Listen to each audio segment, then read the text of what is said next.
bermain dengan dua wajah, ya. Qatar bermain dengan dua wajah. Di satu sisi dia dekat dengan Amerika dan Israel, tetapi di sisi yang lain dia tidak bisa memungkiri bahwa dia juga ingin memusnahkan Israel. Kenapa? Sampai sekarang pemimpin-pemimpin Hamas masih tinggal di Qatar gitu.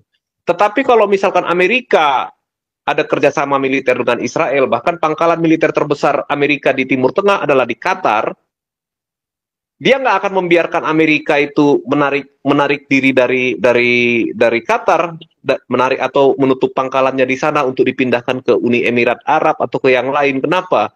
Bagi dia itu penting keberadaan Amerika di sana dan pangkalan militernya itu penting sebagai posisi tawar dan kayak semacam tanam budi gitu, dan di mana satu waktu dia akan bisa berperan lebih banyak. Demikian juga Qatar terhadap Israel. Tetapi ideologinya mereka itu tetap ingin memusnahkan Israel.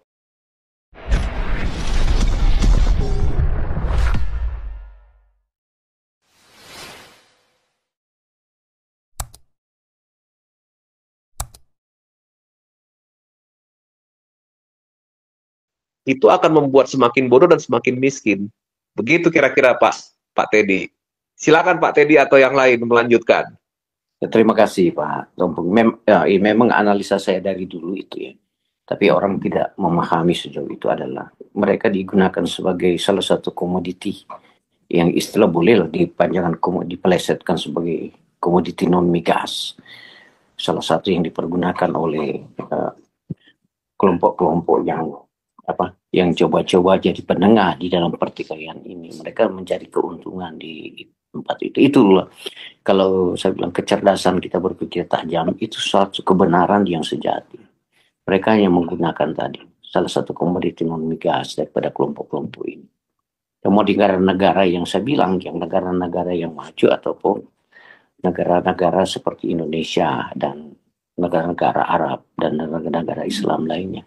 Tapi kelompok-kelompok ini tidak menyadari itu, gitu. Itu kadang-kadang sulit kita mau ajarkan narasinya secara rasional bagi mereka, karena ya kekuatan itu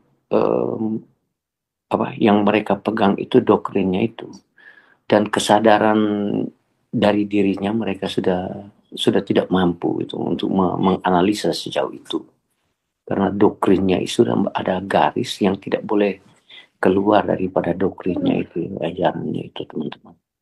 Ya ini saya kagum juga kepada negara-negara besar. Ya, negara-negara besar mereka juga mempergunakan ini sebagai komoditi bagi mereka. Sehingga mereka biarkan aja itu satu agama itu bergejolak. Dengan bergejolaknya mereka itu, mereka mengambil keuntungan di situ. Akhirnya yang korban kan kelompok-kelompok itu. Bukan kelompok keluar daripada itu. Itu yang saya mau coba analisa dari dulu ya. Ya, terima kasih Bro Romping Toba. Ya, shalom, Tuhan berkati. Ya, sama-sama Pak Teddy. Shalom juga. Ini Opung Toba. Saya mau memberikan buah pikiran saya. Kalau salah bisa dikomentari ya Opung Toba. Sebenarnya biarpun tercipta Abraham Accord itu, sekarang kita harus meneliti ke atas lagi. Siapa yang sebagai headmaster daripada kelompok Hamas, ya kelompok ini ISIS dan yang bergerak di UNRWA ya. Maksud saya headmasternya itu ya dia sebagai donatur, sebagai penggerak. Kita lihat sendiri, kita baca bagaimana Qatar ini ya.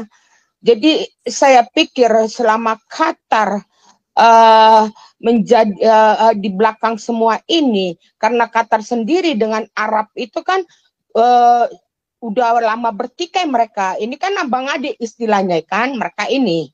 Nah, saya rasa selama Qatar mempunyai kekuasaan, terus di dalam finans ya, apapun dikatakan untuk terciptanya perdamaian di Israel itu susah, karena berdasarkan dogma juga, background siapa yang headmasternya ini, mereka tidak akan mengakui kedaulatan Israel dan tanah Israel itu sendiri. Nah, ini karena mereka akan selalu menyatakan kebenaran dari sisi historis mereka, bukan begitu, Opung?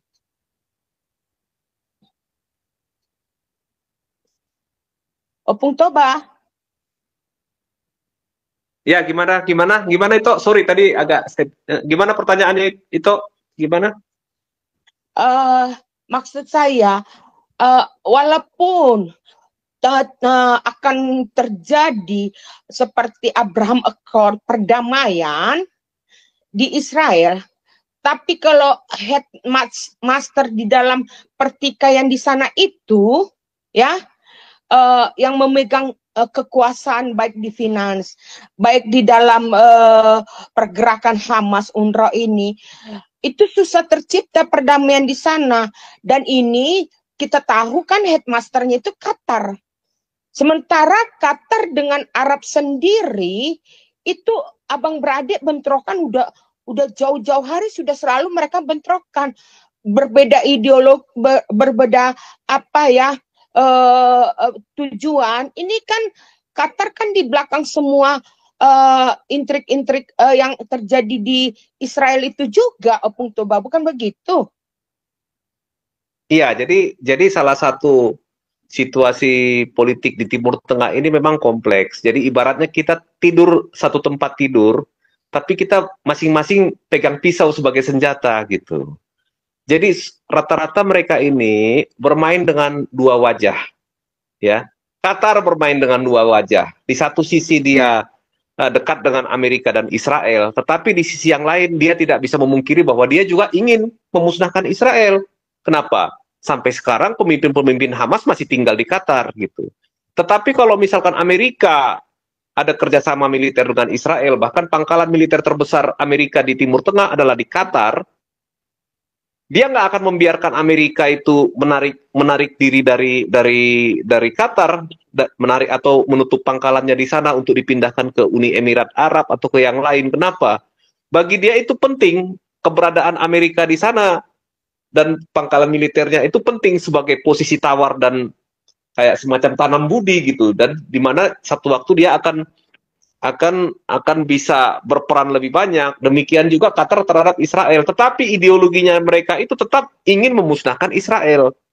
Begitu kira-kira. Jadi ini permainannya sama. Seperti Turki kita lihat. Turki itu paling memusuhi Israel. Tapi jangan salah. Minyak Israel itu lewat pipa dari Turki. Secara bisnis, volume perdagangan Turki dengan Israel itu tinggi. Ya, mereka punya hubungan diplomatik gitu.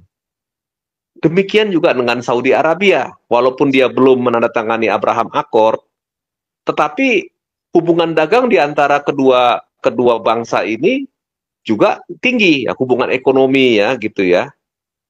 Dan Saudi tidak pernah menyerang Israel secara terbuka. Jordan juga sama, meskipun sudah ada perjanjian damai, tetapi kembali lagi, rasa permusuhan itu bisa timbul sewaktu-waktu.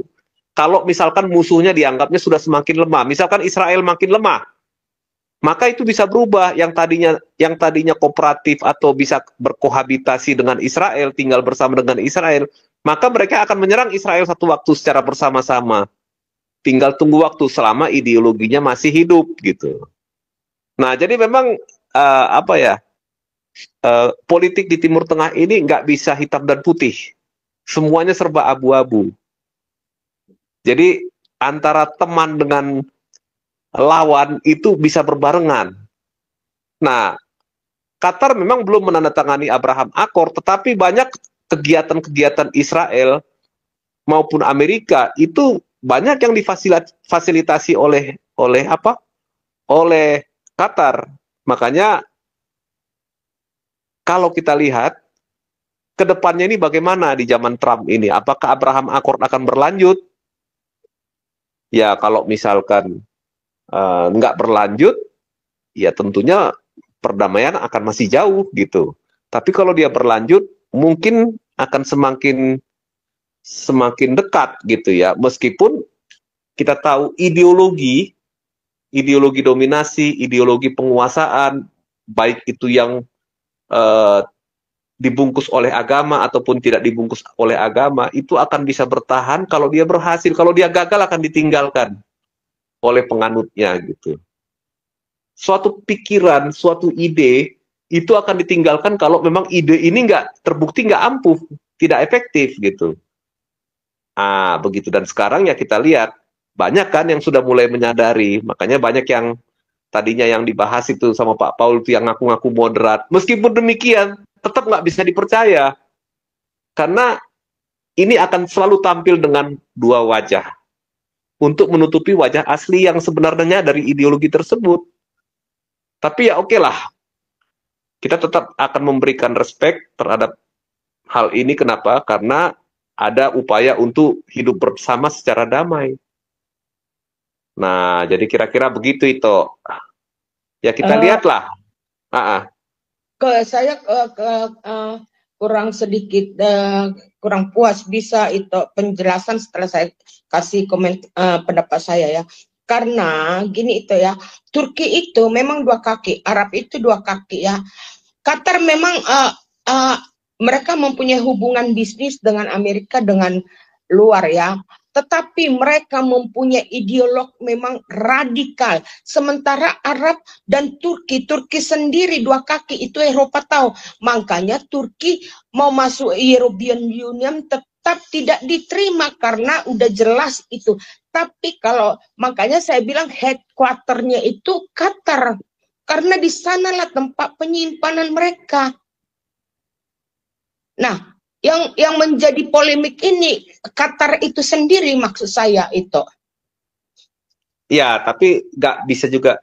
Bisa, tapi bukan pelaku tunggal karena begini. Qatar secara militer itu dia lemah. Angkatan bersenjatanya juga kecil, ya. Kekuatan militernya lemah untuk menguasai tidak. Tetapi ya istilahnya begini dalam bahasa kita ya, apa sih hati orang siapa yang tahu sih kan gitu kan, kita nggak pernah tahu kan apa isi otaknya pemimpin-pemimpin Qatar ini, meskipun sekarang kelihatannya mereka itu baik kan gitu kan. Iya. Itu hati orang siapa yang tahu. Demikian juga pemimpin negara-negara Arab yang lain, mereka selalu bermain dengan dua wajah gitu. Ya di Konoha juga sama. Influencer yang radikal ini juga kita nggak tahu isi otaknya mereka apakah jujur apa tidak, kan tidak. Makanya tadi saya pesan supaya menyikapinya orang-orang ini jangan terlalu berlebihan, biasa-biasa aja gitu. Pada saat mereka melakukan hal yang positif ya kita terima, tetapi jangan terlalu percaya 100% gitu. Karena nanti pasti itu juga cuman ini aja, cuman cuman trik saja gitu untuk menutupi yang sesungguhnya. Kira-kira begitu itu gitu. Tapi jangan lupa masih ada Iran. Iran ini itu sedikit agak berbeda. Iran ini secara ideologis dengan yang sesama negara Arab yang lain juga saling bersaing. Tetapi mereka, Iran maupun negara-negara Arab ini punya ideologi yang sama dan punya paham yang sama untuk apa? Memusnahkan dan menghancurkan Israel dan orang Yahudi. Itu sama kok. Nggak ada bedanya gitu. Okay. Nah, salah satu cara untuk ini yang mungkin Trump sudah pelajari ataupun dia dapat masukan dari penasehat keamanan nasionalnya, jadi staf administrasinya sudah memberikan ini. Jadi memang masyarakat ini harus dibangun, Timur Tengah ini dibangun dari sisi kesejahteraannya untuk apa? Untuk meninggalkan ideologi yang radikal. Hanya itu caranya, nggak ada yang lain. Perang nggak mungkin juga, tidak akan menyelesaikan juga gitu. Ya caranya dengan perbaikan kesejahteraan. Tetapi ada suatu hal yang agak aneh yang saya lihat, saya belum ketemu jawabannya juga. Pasca kolonial, sesudah era penjajahan negara-negara, bukan penjajahan ya, era kolonialisme bubar ya dari pasca tahun 1945, tahun 50-an. Itu rata-rata negara-negara di Arab itu menggunakan ideologi sosialisme, ya. Misalkan Irak sosialisme dan monarki kerajaan. Iran juga sebagian dia menggunakan ideologi ya feodal, sistem kerajaan dan sosialisme juga. Dulu komunis di Iran itu cukup lumayan besar. Suriah juga sama, ada partai sosialisme juga, partai Ba'ath. Jadi mungkin ideologi-ideologi sosialisme ini digunakan sebagai apa? Sebagai senjata untuk melawan pendudukan Eropa atau kolonialisme. Ya, Aljazair, Tunisia, Maroko juga sama sesudah Perang Dunia Kedua. Di negara itu yang kuat adalah ideologi sosialisme, pada umumnya sosialisme dan komunisme. Tetapi kalau kita perhatikan di tahun 2000-an ke atas, ya, perhatikanlah sejak Arab Spring, atau ya mulai dari perang Irak-Iran, terus ada perang dengan Israel, terus kemudian ada Arab Spring, terutama sesudah Arab Spring ini, negara-negara Arab itu malah mengalami setback, ya, kemunduran secara pemahaman, di mana mereka mulai meninggalkan ideologi sosialisme, bahkan lebih cenderung kepada ini ideologi yang berbasis kepada ya semacam ideologi khilafah begitulah ya. Rata-rata Irak, Iran, Suriah sekarang kan dipimpin oleh ideologi-ideologi yang seperti itu, yang sifatnya primordialisme gitu. Nah, kita lihat Irak. Di zaman Saddam Hussein, itu Irak itu satu kekuatan yang besar di Timur Tengah. Ya, angkatan militernya besar. Tapi sekarang apa yang terjadi dengan Irak pasca Amerika keluar dari Irak? Bisa maju nggak? Nggak bisa maju, jalan di tempat. Gitu. Ya, Iran kita lihat, zaman Shah Iran itu negara yang termasuk yang disegani. Sekarang kalau lihat Iran, ya Pak Paul udah banyak cerita kan tentang orang-orang Iran, bagaimana cerita tentang bagaimana duka dan nestapa orang masyarakat Iran yang terpaksa harus pindah ke Eropa. Aljazair, ini Libya dengan ideologi yang sekarang yang menggulingkan Gaddafi. Dulu Gaddafi itu sosialisme juga ideologinya. Sekarang ganti ideologi yang berbasiskan agama. Apakah Libya sudah semakin baik, Aljazair, Tunisia, Maroko, nggak ada kemajuan akhirnya. Ya, gitu-gitu aja. Ya Mesir, kita lihat Mesir tetap masih negara yang dikuasai oleh militer lah terutama ya. Sempat dikuasai sama sama ideologi siapa itu yang Ikhwanul Muslimin, tapi kan akhirnya militer mengambil alih kembali. Mesir yang tetap kelihatan sampai sekarang ini paling maju dan sejahtera. Saudi Arabia, apakah dia menggunakan sistem ideologi yang berbasis ini? Enggak. Saudi itu negara kerajaan, negara ya mirip-mirip negara yang sistem kerajaan lah ya, feodal kan gitu kan. Nah memang itu yang terjadi di negara-negara Timur Tengah, ya di Konoha juga sama dari dulu sistem kerajaan juga. Nah, apa yang kita lihat sekarang ini ya kembali lagi saya percaya kepada suatu teori di mana ketika nanti masyarakat sejahtera, kekerasan akan ditinggalkan. Orang akan lebih mengutamakan kesejahteraan. Tetapi ada hal yang seperti dibilang Jenderal Tobing, bahwa ideologi tidak dapat mati. Tetapi sejauh mana ideologi itu akan digunakan dalam suatu masyarakat, hanya waktu yang bisa membuktikan. Kira-kira begitu ini itu. Om Pung,